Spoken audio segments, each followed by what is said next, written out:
आजमगढ़ से बड़ी खबर। सदर तहसील परिसर में शनिवार को आयोजित तहसील समाधान दिवस के दौरान उपजिलाधिकारी सुनील धनवंता, सीओ सिटी आस्था जायसवाल और तहसीलदार शैलेश कुमार ने लोगों की समस्याएं सुनी और त्वरित समाधान के निर्देश दिए।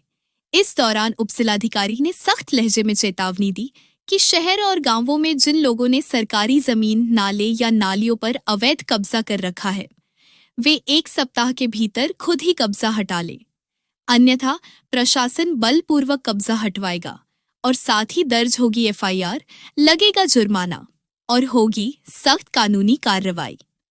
तहसील परिसर में कब्जाधारियों की सूची सार्वजनिक कर दी गई है। यदि किसी के पास न्यायालय का कोई वैध आदेश है तो उसे 1 सप्ताह के भीतर प्रस्तुत करें, वरना प्रशासनिक कार्रवाई के लिए रहें तैयार।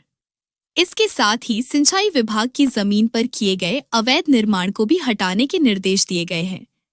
शिकायत दर्ज कराने के लिए तहसील परिसर के कमरा नंबर 4 में एक बॉक्स लगाया गया है, जहां कोई भी व्यक्ति बिना अपनी पहचान उजागर किए सबूतों के साथ शिकायत कर सकता है। पहचान रखी जाएगी पूरी तरह गोपनीय। और एक राहत की बात, जो लोग भूमिहीन हैं और किसी भूमि पर काबिज हैं, उन्हें शासन की मंशा के अनुसार जमीन का आवंटन किया जाएगा। ऐसे लोगों को परेशान होने की जरूरत नहीं है। सर, आज एक समारोह का आयोजन किया गया है, सर क्या है ये? आज सदर तहसील में शासन की मंशा के अनुसार समाधान दिवस का आयोजन किया गया है, जिसमें विभिन्न विभागों के अधिकारियों ने हिस्सा लिया है। इस दौरान हमें लगभग 40 शिकायतें प्राप्त हुई हैं और उसमें से मौके पर 5 का निस्तारण किया गया है और बाकी शिकायतों का निस्तारण के लिए संबंधित विभाग और राजस्व विभाग को निर्देशित कर दिया गया है कि 7 दिवस के अंदर उसका गुणवत्तापूर्ण निस्तारण करके उसकी आख्या उपलब्ध कराएं। इसके अलावा जो हमारे पास शिकायतें प्राप्त हुई हैं, तो सबसे ज़्यादा शिकायतें हमारे पास राजस्व विभाग की प्राप्त हुई हैं। इसमें जो पैमाइश से संबंधित है, बंटवारा है, इसके अलावा जो कब्जे को लेकर समस्याएं हैं, आबादी के प्रकरण हैं और 2-4 शिकायतें चकबंदी के आदेशों के अनुपालन को लेकर भी हुई है। इसके अलावा चकमार्ग पर कब्जा या ग्राम समाज की ज़मीन पर कब्जा, ये भी शिकायतें हमें प्राप्त हुई हैं।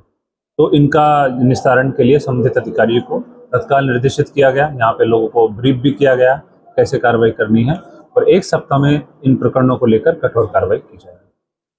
इसके अलावा आज का जो दूसरा बिंदु हमारा है वो ये है कि माननीय जिलाधिकारी महोदय के निर्देश और माननीय उच्च न्यायालय के निर्देश प्राप्त हुए हैं कि जो भी सरकारी ज़मीनें हैं तहसील में या ज़िले में, उनको चिन्हित कर लिया जाए और जिन जिनके आदेश पारित बेदखली के हो गए हैं, जिनके आदेश पारित हो चुके हैं बेदखली के, उनके खिलाफ 1 सप्ताह में उनकी बेदखली करके उनके खिलाफ FIR करा के और जो एंटी भूमाफिया टास्क फोर्स है उसका गठन करा के उनको भूमाफिया घोषित कराया जाए। तो इसके क्रम में हम लोगों ने निर्णय लिया है कि तत्काल आदेशों की सूची हम लोग के द्वारा बनवाई गई है कि 1.5 से 2 साल में तहसील सदर में कितने आदेश बेदखली के हुए हैं, उन सूची का लगातार पूरा एक को बेदखल किया जाएगा, उनके खिलाफ FIR दर्ज किया जाएगा। इसके अलावा यदि आवश्यकता पड़ी तो उनको भूमाफिया घोषित करने की कार्रवाई की जाएगी। इसके संबंध में मेरी अपील सबसे ये रहेगी कि यदि आपके खिलाफ बेदखली की कार्रवाई पारित है, आपके खिलाफ कोई आदेश पारित है, तो आप तहसील में एक बार आके चेक कर लीजिए। और यदि आपको कोई दिक्कत है, अपने कथन में कुछ कहना है, अपने पक्ष में कुछ आपको बताना है तो बता दीजिए, वरना 7 दिवस के अंतर्गत आपके विरुद्ध कठोर कार्रवाई की जाएगी। और यदि आपके द्वारा अतिक्रमण स्वयं हटा लिया जाता है तो उस कार्रवाई को नहीं किया जाएगा, लेकिन यदि आपके द्वारा स्वयं नहीं हटाया जाता उसको अतिक्रमण को, तो कठोर से कठोर कार्रवाई की जाएगी। इसमें कोई भी ढिलाई नहीं बरती जाएगी। हमें जिस स्तर तक कार्रवाई करनी होगी हम लोग करेंगे। इसलिए सभी जो अतिक्रमण करता है, जो ग्राम समाज के हो चाहे सार्वजनिक संपत्तियों पे जो कब्जा कर रखा है, उनको मेरा अपील है, उनको मेरा निवेदन है कि आप 7 दिवस के अंतर्गत अपना सारा कब्जा हटा लें, अन्यथा जो कार्रवाई तहसील के द्वारा की जाएगी आप लोग स्वयं जिम्मेदार होंगे। आपके खिलाफ FIR दर्ज की जाएगी। इसके अलावा आपका मीडिया में नाम सार्वजनिक किया जाएगा। आपको जो सरकारी सहायता प्राप्त हो रही है, आपका जो चरित्र प्रमाण पत्र बना है, और जो भी आपके खिलाफ जो आप सरकारी लाभ ले रहे हैं, उनको आपका निरस्त किया जाएगा। इसलिए आप सब लोग मेरी बात को ध्यान से सुनते हुए तहसील में आकर अपनी कार्रवाई देख लीजिए। तहसील पे हमने नोटिस बोर्ड पे सूची भी लगवाई है, उस सूची का अवलोकन कर लीजिए।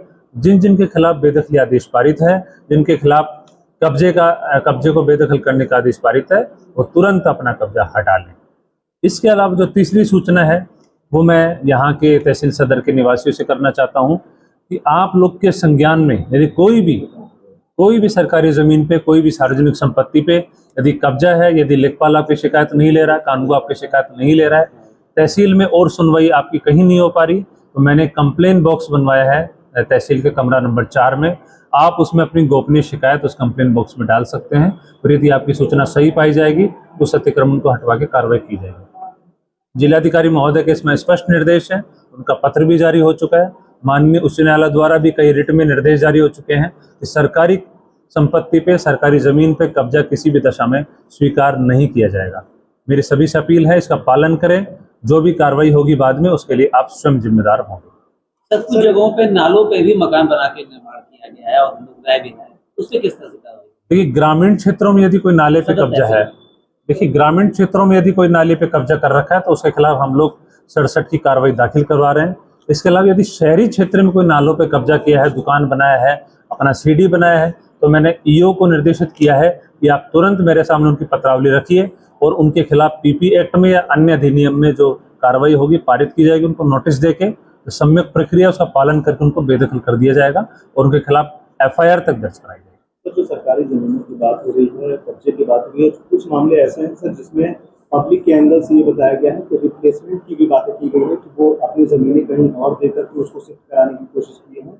इसको किस तरीके से देखा जाएगा और किस तरीके से आपके द्वारा माना जाएगा? देखिए, बेदखली का आदेश पारित होने के बाद भी यदि आप अनुतोष चाहते हैं तो सक्षम न्यायालय के आदेश के बिना बेदखली आदेश खारिज नहीं होगा। यदि आपके पास सक्षम न्यायालय के आदेश है या आपके पास डॉक्यूमेंट्स हैं ऐसे सक्षम जो आप दिखाना चाहते हो तो आप तहसील सदर में आके दिखा सकते हैं।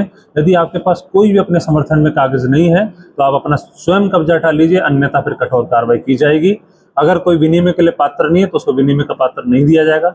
हाँ, यदि कोई पट्टे के लिए पात्र है, कोई गरीब व्यक्ति है, कोई भूमिहीन व्यक्ति है और ग्राम समाज की जमीन पे कब्जा है और उसके पास कहीं आवास रहने का नहीं है, तो माननीय शासन के इसमें निर्देश हैं कि बेदखल भूमिहीन व्यक्तियों को ना किया जाए और उनको समुचित रूप से पट्टा देके उनको बसा के तब ही कार्रवाई की जाए। हम उस शासनादेश का पूरा पालन करेंगे और जो नियम निर्धारित करेंगे, जो हमारी प्रक्रिया निर्धारित है, जो राजस्व संहिता में जो हमें निर्धारित किया जाता है उसी के अनुसार कार्रवाई करेंगे और जो लोग अपात्र हैं उनके खिलाफ कठोर से कठोर कार्रवाई की। शहरी क्षेत्रों में मैंने भ्रमण के दौरान पाया है कि जो अंदर जो शहर में जो रास्ते हैं, नालियां हैं, उनको दुकानदार लोग, इसके अलावा कुछ आवास बनाने वाले लोग उसको ढक दिए हैं, उनको पाट दिए हैं, उनको अवरोध कर दिए। आज मैं आप सबको बताना चाहता हूं कि आप अपना अवरोध स्वयं हटा लें, अन्यथा यदि नगर निगम के द्वारा, नगर पालिका के द्वारा कोई कार्रवाई की जाती है आपके खिलाफ, तहसील के द्वारा कोई कार्रवाई की जाती है तो फिर आपका हर्जाना भी वसूल किया जाएगा, आपके खिलाफ एफआईआर भी कराई जाएगी। इसके अलावा जो बंदा है हमारे शहर का, उस बंदे की सेंट्रल लाइन से जितना बाढ़ खंड की जमीन है, जितने सेंट्रल लाइन से बाढ़ खंड का जितना मीटर जमीन बनता है, वहां पर लोग कब्जा कर रखे। मैंने देखा है बहुत सारे। बाद में किसी का भी शहर के बंदे पर अतिक्रमण पाया जाता है, यदि वहां पे जाम लगता है तो आपके खिलाफ कठोर से कठोर कार्रवाई की जाएगी, एफआईआर कराई जाएगी, आपको भूमाफिया घोषित किया जाएगा। इसलिए बंदे पर जो स्पेशली जिन लोग का अतिक्रमण है वो लोग अपना अतिक्रमण आज ही बाढ़ खंड से संपर्क करके तुरंत हटा लें।